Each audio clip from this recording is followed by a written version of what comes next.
오늘 우리에게 주시는 하나님 말씀은 요한복음 5장 16절에서부터 18절까지 말씀. 그러므로 안식일에 이러한 일을 행하신다 하여 유대인들이 예수를 박해하게 된지라. 예수께서 그들에게 이르시되 내 아버지께서 이제까지 일하시니 나도 일한다 하시매 유대인들이 이로 말미암아 더욱 예수를 죽이고자 하니 이는 안식일을 범할 뿐만 아니라 하나님을 자기의 친아버지라 하여 자기를 하나님과 동등으로 삼어 심이르라. 아멘. 분명한 소신을 가지고 하나님의 일을 하라 라는 제목으로 말씀을 드리려고 합니다. 제가 목회를 제주에서 처음 시작했습니다. 개척교회를 10여 년 하다가 서귀포 교회로 이제 이동을 하게 되었는데 가서 보니 교회가 두 쪽으로 갈라져 있는 거예요. 면담을 해옵니다. 상담을 해옵니다. 그들의 주장은 자기 편에 서서 목회를 해달라라는 것이었습니다. 대략 난감이었습니다. 하나님 편에 서야 될 목사한테 자기 편을 서라는 거예요. 전화 올 때마다 어떻게 이들을 설득할까라고 하는 부담감 때문에 굉장히 힘들었던 적이 있습니다. 서로가 당기려고 하는데요. 안 가려고 하니까 이게 너무 힘이 드는 거예요. 심리적으로 힘들고 목회도 힘들고 야 이렇게 목회해서 되겠느냐라고 할 정도로 참 곤고한 가운데 있었는데 그 시기에 제주지방교육부에서 목회자들을 위한 성막 세미나를 열게 되었습니다. 참석한 첫날 강사님이 성막 전문가이신데 성막을 하나하나 파헤치며 말씀을 전하시는 가운데 한 부분에서 목사님이 저희들에게 이렇게 말씀하시는 거예요. 여러분, 소신 있게 목회해야 됩니다. 그 한마디에 저는 마음이 무너졌습니다. 눈물샘이 열렸습니다. 강의 끝날 때까지 꺼이 그동안 교회로부터 받은 여러 가지 상처들, 부담감들, 여기에 대한 위로를 받거나 소신 있게 목회하지 못한 것에 대한 뉘우침에 참회의 눈물이었습니다. 강의를 마치고 식사하러 가는 데에도 길에서 계속 눈물을 흐릅니다. 식당에 가서 밥 나오기 전까지도 계속 눈물이 흐르는 감출 수가 없습니다. 하나님이 위로해 주셔서 눈물도 멈추게 하시고 자신감이 확 들게 하시더니 그래 지금까지 내가 소신 있게 목회를 못했구나. 하나님이 원하는 목회는 소신 있는 목회인데 이래서는 안 해야 되겠구나 라고 하나님 편에 서기로 마음에 다짐을 하고 전화를 오거나 자기 편에 서거나 그러나 아무리 주저하고 요청을 하더라도 오직 하나님의 편에 서서 소신 있게 하나님을 위해서 교회를 위해서 목회를 했습니다. 그러기를 한 달, 두 달, 석 달쯤 지나가니까 하나님이 그 모든 갈등의 관계를 하나하나 정리해 가시더라고요. 이거구나. 하나님 편에 섰더니 소신 있게 목회를 했더니 하나님이 이렇게 교회의 갈등의 관계를 다 물어버리고 하나님의 은혜 가운데 교회가 평안해지게 하시더라 하는 그런 확신한 체험을 하게 되었습니다. 그래서 목회할 때도 마찬가지고 신앙생활 할 때도 마찬가지고 사회생활 할 때도 마찬가지로 오늘 우리가 하나님 일을 할 때에 소신 있게 해야 된다는 사실에 저는 지금까지 하나의 목회 철학으로 삼고 달려왔습니다. 소신 있는 목회는요 쉽지 않아요. 많은 부딪힘이 있어요. 오늘 본문에 나오는 예수님처럼 때로는 목숨의 위험도 겪을 수도 있는 어려운 일들이 닥쳐오게 하기 때문에 여간 힘들지 않은 굉장히 힘이 드는 것이 바로 소신 있는 신앙생활, 소신 있는 사회생활, 소신 있는 직장생활, 소신 있는 목회생활이 참 힘들다. 그러나 그 가운데 소신 있게 하나님 바라보고 하나님 편에 서서 하나님 의지해서 하게 되면 반드시 하나님의 도움이 있다는 체험을 저는 하게 되었고 지금까지 그렇게 달려오고 있습니다. 오늘 본문에 보면 지난주의 말씀이 38년 된 병자가 주님을 만나서 고침을 받습니다. 그런데 그 날이 안식일이었다는 거랬죠. 아니 유대인들이 그걸 가만둘 리가 없죠. 율법주의자들이잖아요. 인본주의자들이잖아요. 그 잣대를 들이대는 거예요. 안식일에 이르는 했으니 누가 이렇게 하게 했느냐는 거예요. 나는 모른다 그를. 그가 누구냐고 계속해 묻습니다. 하지만 대답할 수가 없었습니다. 자기를 고쳐준 사람이 누군지를 몰랐기 때문에. 자, 그러는 가운데 이 병자가 이 다그치는 그런 가운데 나름대로의 회피하는 그런 자세를 취합니다.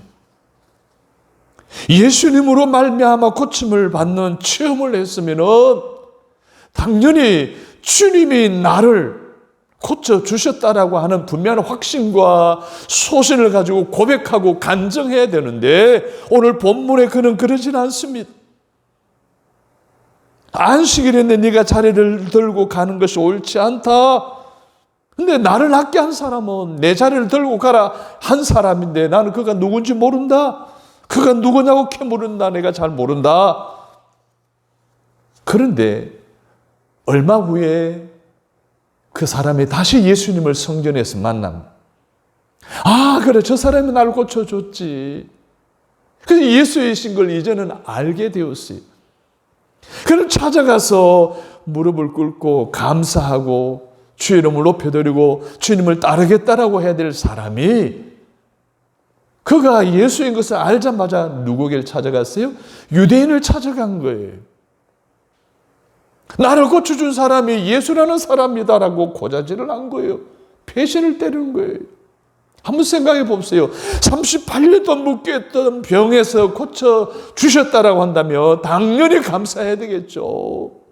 당연히 다른 성경에 나오는 이야기들처럼 내가 주님을 따르겠습니다 라고 고백하며 주님의 제자가 되어야 될 것이 마땅한 일임에도 불구하고 이 사람은 그렇지는 않습니다. 누가복음 17장에 보면 10명의 문둥병자들이 주님을 만납니다. 가서 제사장에게 보여라. 가다가 다 나음을 받았어요. 이것을 확인한 그들이 뿔뿔이 터져 어떤 사람은 제사장, 어떤 사람은 가족의 품에 돌아갔습니다. 그러나 한 사람 사마리아 사람 그는 예수께로 돌아왔습니다. 예수님 앞에 무릎 꿇습니다. 감사를 드립니다. 그때 예수님이 그에게 병 고침뿐만 아니라 영혼 구원까지 허락해 주신 줄로 믿습니다.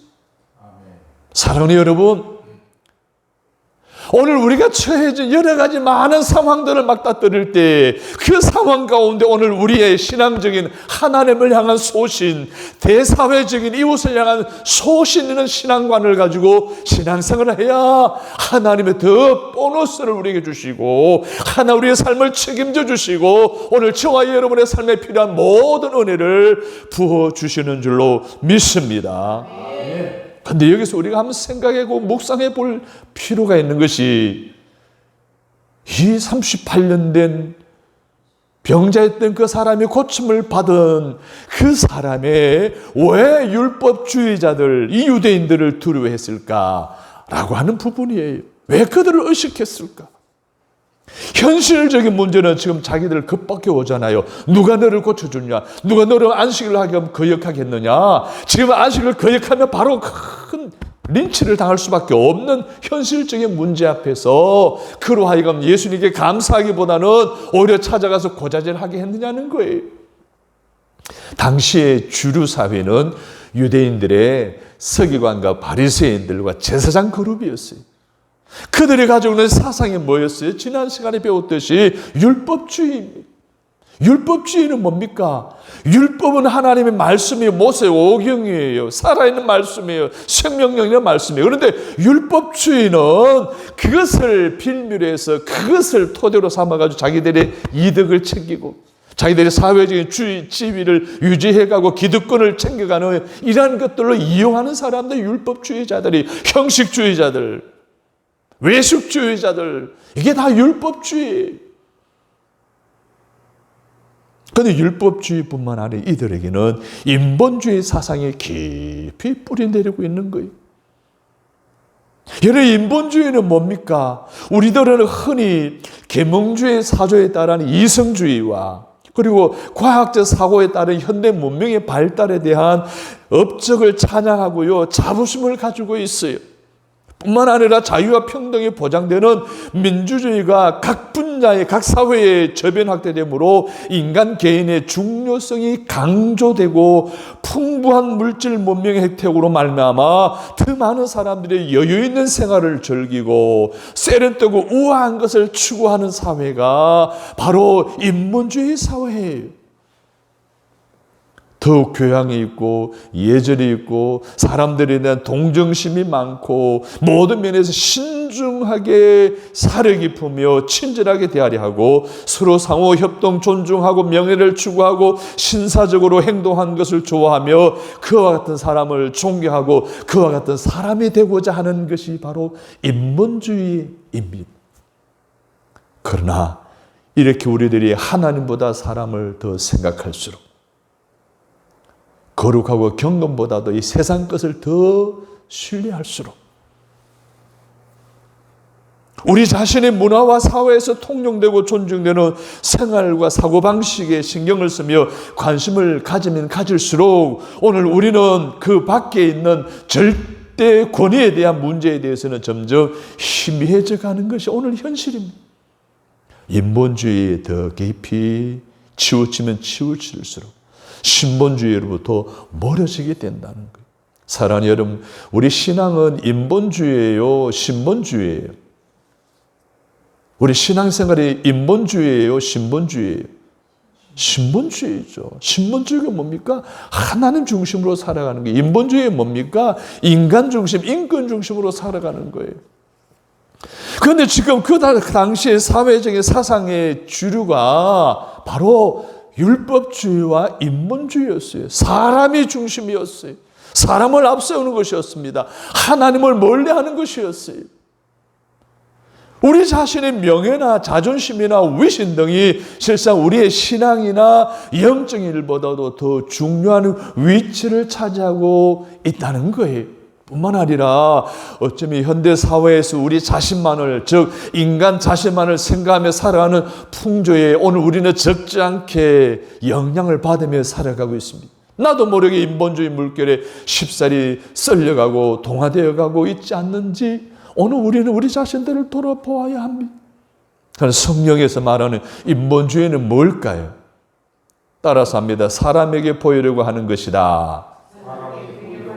마태복음 6장 5절에 보면 또 저희는 기도할 때 외식하는 자와 같이 하지 말라. 그들은 사람에게 보이려고 회당과 큰 거리에 어귀에서 기도하기를 좋아하느니라. 내가 진실로 너에게 이르노니 그들은 자기 상을 이미 받았느니라. 두 번째로 따라서 합니다. 사람에게 영광을 얻으려고 하는 것이다. 마태복음 6장 2절에 보면 그러므로 구제할 때에 외식하는 자가 사람에게 영광을 받으려고 회당과 거리에서 하는 것 같이 너희 앞에 나팔을 불지 말라. 진실로 너희에게 이르노니 그들은 자기 상을 이미 받았느니라. 그리고 세 번째로 겉은 깨끗하고 고상해 보이되 속은 탐욕과 방탕으로 가득 찬 것을 성경에서 말하는 인본주의라고 말하고 있는 거예요. 마태복음 23장 25절에 보면 화일쓸진저 외식하는 서기관들과 바리새인들이요 장과 대접의 겉은 깨끗이 하되 그 안에는 탐욕과 방탕으로 가득하게 하는도다. 당시의 율법주의자들이 바리새인과 서기관들을 향해서 하나님이, 예수님이 너희들의 인본주의다라고 이야기하는, 그래서 율법주의와 인본주의는 같이 가는 거예요. 그런데 그러한 사조에 뿌리를 내린 유대인들이 진을 치고 안식일 문제로 잣대를 들이대고 겁박을 하니 이 사람은 현실적으로 두려운 거예요. 목숨이 두려운 거예요. 무서운 거예요. 자기를 고친 사람, 자기를 하여금 안식일날 자리를 들고 가게 하시니 예수님이 바로 그리스도임을 알고 바로 달려갑니다. 뭐 생각 안 해요. 본능적으로 달려가서 예수님이 나를 고쳐주셨다라고 고자질한 거예요. 인본주의 신앙이 이렇게 감사를 모릅니다. 인본주의 신앙이 이렇게 하나님 의식을 하지 않습니다. 오늘 우리의 삶은 어떻습니까? 근데 인본주의는 여기서 끝나지 않아요. 인본주의에서 다원주의가 이어집니다. 다원주의는 뭡니까? 다양성을 인정하자는 거예요. 이 민주주의에서 이게 엄청나게 뿌리를 내린 사조예요. 이걸 신앙적으로 우리가 이걸 정리해 보면 다원주의라는 것은 여러분 오직 예수죠. only Jesus죠. 아멘? 오직 예수 그리스도를 통하지 아니하고는 하나님을 만날 길이 없습니다. 오직 예수인 줄로 믿습니다. 그런데 이 다원주의자들은 예수 외에도 석가를 통해서도 마호메트를 통해서도 우리는 하나님 만날 수 있다라고 주장하는 주의가 바로 뭐 다원주의예요. 심각한 문제예요. 기독교의 사상과 배치되되 이렇게 심각하게 배치되는 주의가 바로 다원주의예요. 절대 권위를 인정하지 않으니까 하나님의 권위를 인정하지 않습니다. 이게 다원주의입니다. 이 다원주의의 뿌리를 내린 많은 사람들이 최근에 여러분 잘 아는 대로 차별금지법안 만들었잖아요. 차별금지법안. 성의 다양성을 인정하자는 거예요. 남성과 여성, 중성, 짐승의 성까지 다 성으로 보는 거예요. 네, 성은 다양하다는 거예요. 근데 이 차별금지법안은 기독교 폐지하자는 그 법안 비슷하다라고 생각하시면 돼요. 최근에 78명의 국회의원들이 서명을 해서 발의를 한 것이 있는데 교회 폐지법 법안 발의했어요. 교회를 폐지하자는 거예요. 교회를 폐지하자는 거예요. 그걸 워낙 반대하니까 스스로 포기를 했습니다. 우리나라 현 국회의원 78명이죠. 여기에 서명했어요. 이게 다 인본주의에서, 이 다원주의에서 나온 사상의 사조에 뿌리를 내린 사람들의 발상입니다. 행동이에요. 그러니까 그 당시에 유대주의와 인본주의 사상이 유대 사회 전체를 묶고 있었어요. 자, 그런 현실 속에 맞닿아 있는 병 고침 받은 사람이 예수님을 배신할 수밖에 없었다는 거예요.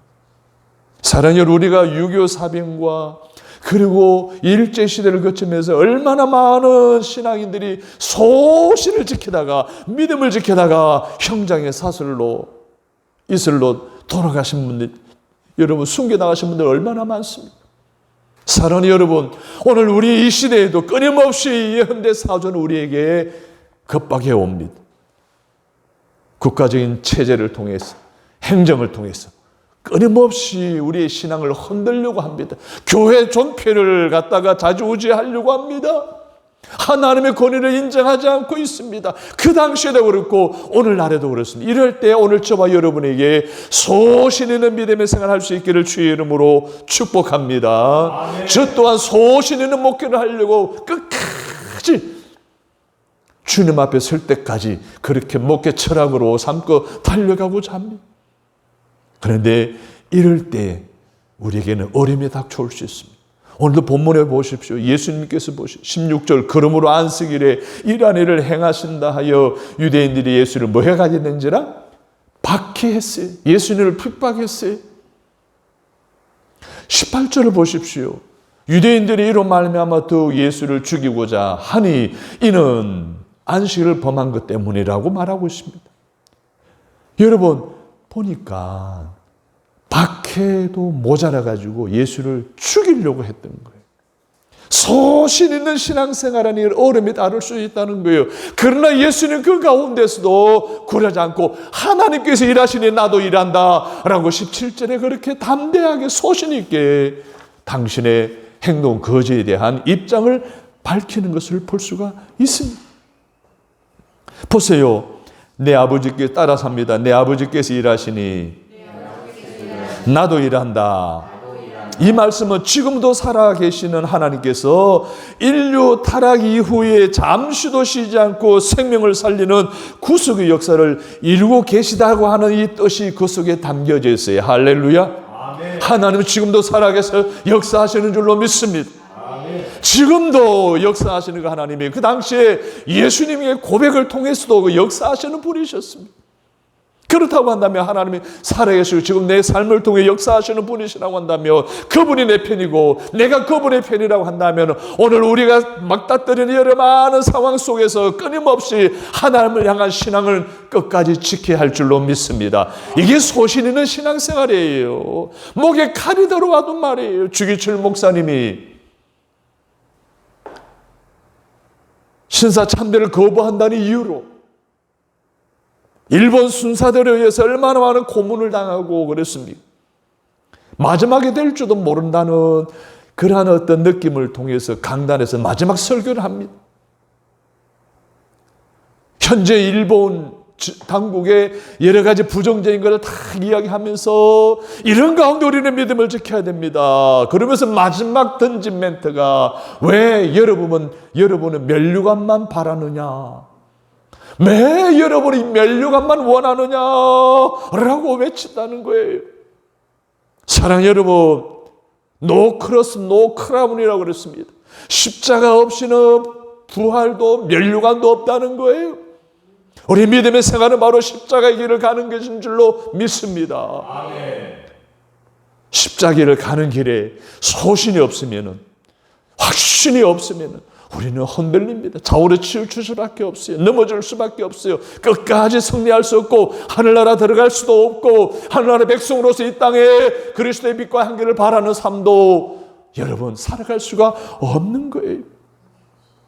사랑하는 여러분, 이렇게 예수님을 핍박하는 것도 모자라서 죽이려고 하는 상황 속에서 예수님은 하나님이 일하시니 나도 일한다. 할렐루야. 아멘. 내가 처해진 상황 속에 아무리 삶의 환경이 병으로 물질로 관계성을 통해서 여러 가지 천연 재해를 통해서 오는 문제 앞에 끊임없이 하나님을 향한 믿음은 변치 않으시는 저와 여러분 되시기를 주님의 이름으로 축복합니다. 아멘.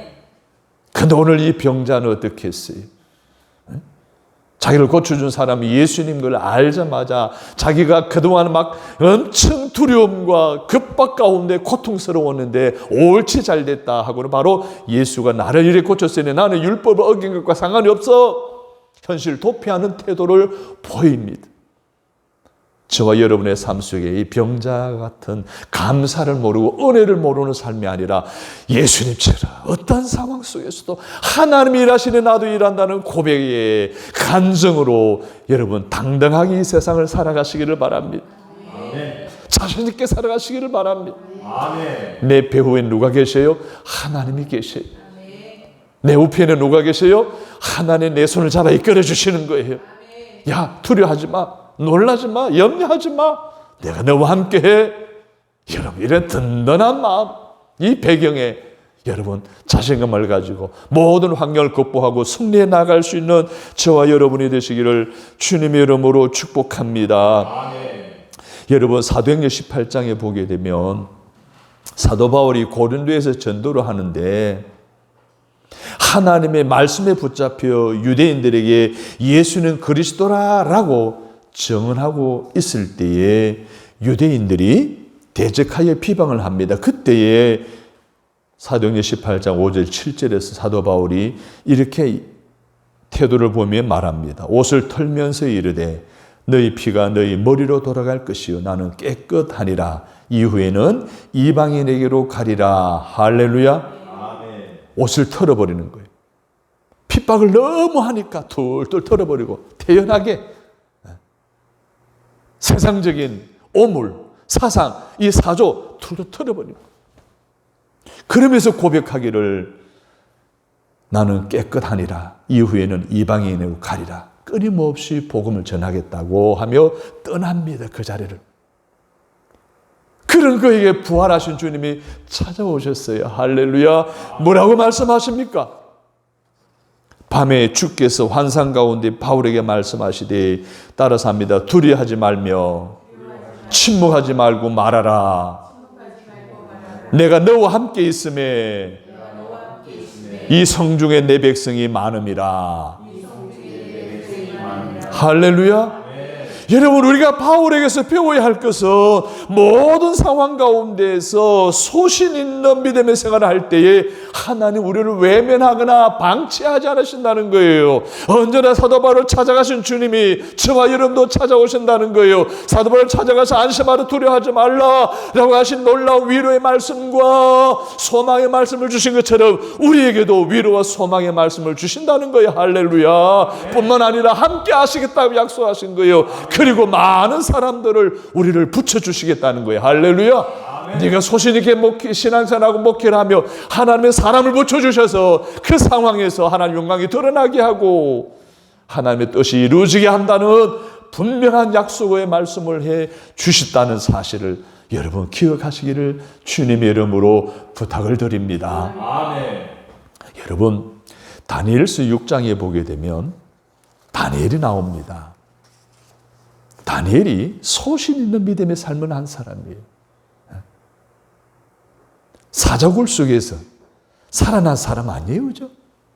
그가요, 메대 나라, 바사라는 나라의 4대 왕들을 모신 사람이었어요. 하나님이 주신 지혜로 말미암아 왕에게 총애를 받고 인정을 받으면서 나중에는 3인자가 되고 나중에는 2인자가 되어지는 입지전적인 인물이 바로 다니엘이었어요. 그런데 그에게 성공을 하자 사람들의 시기와 질투와 모함이 끊이지 않았어요. 그런데 그 부하들이 다니엘이 늘 예루살렘을 향한 열려진 창문을 열고 기도한다는 것을 이미 정보를 입수하고 왕에게 찾아가서 왕이여, 앞으로 일주일 동안 왕의 다른 어떤 신들에게 절하거나 기도하거나 하는 사람들은 사자굴에 가두도록 했으면 좋겠습니다. 왕이 생각하니까 왕을 높여주는 거니까 좋아하고 그냥 어인을 찍어버린 거예요. 그런데 2인자니까 그 말을 할 때 다니엘이 함께 있지 않았을 거예요? 다 들었지 않았을 거예요? 다 알고 있음에도 불구하고 집으로 돌아가서 예루살렘 성전을 향한 창문을 열고 기도합니다. 소신 있게 끝까지 굳히지 않고 자기의 하나님을 향한 믿음을 지킵니다. 왕에게 고발합니다. 결국 왕도 어쩔 수 없었어요. 아끼고 사랑하는 부하였지만 자기가 어인을 찍었으니 물릴 수도 없고 번복할 수도 없고 결국은 다니엘을 사자굴 속에 넣어버립니다.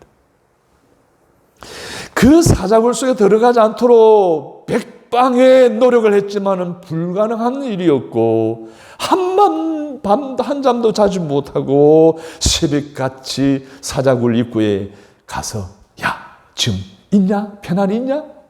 예, 편안히 있습니다. 하나님이 나를 머리털 하나도 상하지 않게 하심으로 내가 살아있다. 그를 끄집어냅니다.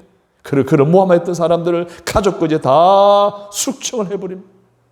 다니엘을 더 높여주신 사랑하는 여러분, 오늘 우리가 소신 있는 신앙생활을 하면 환경에 굴하지 않고 믿음으로 지키며 하나님 의식하며 살아나가면 바울을 책임주셨던 하나님, 예수님을 책임주셨던 하나님, 다니엘을 책임주신 하나님, 오늘 저와 여러분도 책임져 주실 줄로 믿으시면 아멘 하시기 바랍니다. 아멘. 사랑하는 여러분, 오늘 우리가 믿음의 생활할 때 일꾼으로서 감당해야 될 구원 사역을 위해 하나님 일을 감당해 나갈 때 분명한 소신을 가지고 신앙생활을 해나갈 수 있게 되기를 주님의 이름으로 축원합니다. 그래야 주님으로부터 목회자로서 하나님의 부흥을 위해 흔들림 없이 충성을 다했다고, 성도로서 세상에 치우치지 않고 의미 있게 살았다고 인정받고 잘했다 칭찬받게 되기를 주님의 이름으로 소원합니다. 사랑하는 여러분, 하나님 일을 할 때에 복음적인 관점을 가지고 분명한 철학과 소신을 가지고 여러분 감당해 나갈 수 있는 여러분 되시기를 주님의 이름으로 부탁을 드립니다. 그래서 이 땅에 하나님의 뜻이 이루어질 수 있게 하는 여러분이 다 되어지기를 주님의 이름으로 축복합니다. 하나님 아버지, 분명한 소신을 가지고 신앙생활하고 주님의 일을 하며 살아가는 저희들이 되기를 원하셔서 오늘 38년 된 병의 치료를 받았음에도 불구하고 환경과 사조와 사상을 지배하고 있는 사람들의 현실적인 어려움 때문에 예수님을 배반하고 예수님의 이름을 고자질하고 그래서 감사를 모르는 어리석은 삶을 살았던 그와 같은 삶이 아니라 예수님처럼 하나님 일하시니 나도 일한다는 분명한 소신을 가지고 사도 바울처럼 담대하게 복음을 증거하며 나아갔을 때 부활의 주님이 찾아오셔서 위로해 주시고 함께 해 주시고 사람을 붙여주셔서 승리하게 하신 것처럼 다니엘을 하나님 사자 입을 막아서 하나님 구해 주시고 높여 주신 것처럼 소신 있는 믿음의 신앙을 가지고 하나님 앞으로 나아가고 주의 영광을 드러내는 삶을 살아갈 때 하나님의 놀라운 함께 하시는 은혜와 축복들을 간증할 수 있는 저희들 되게 하여 주옵소서. 아멘. 우리 주 예수 그리스도의 이름으로 간절히 기도하옵나이다. 아멘.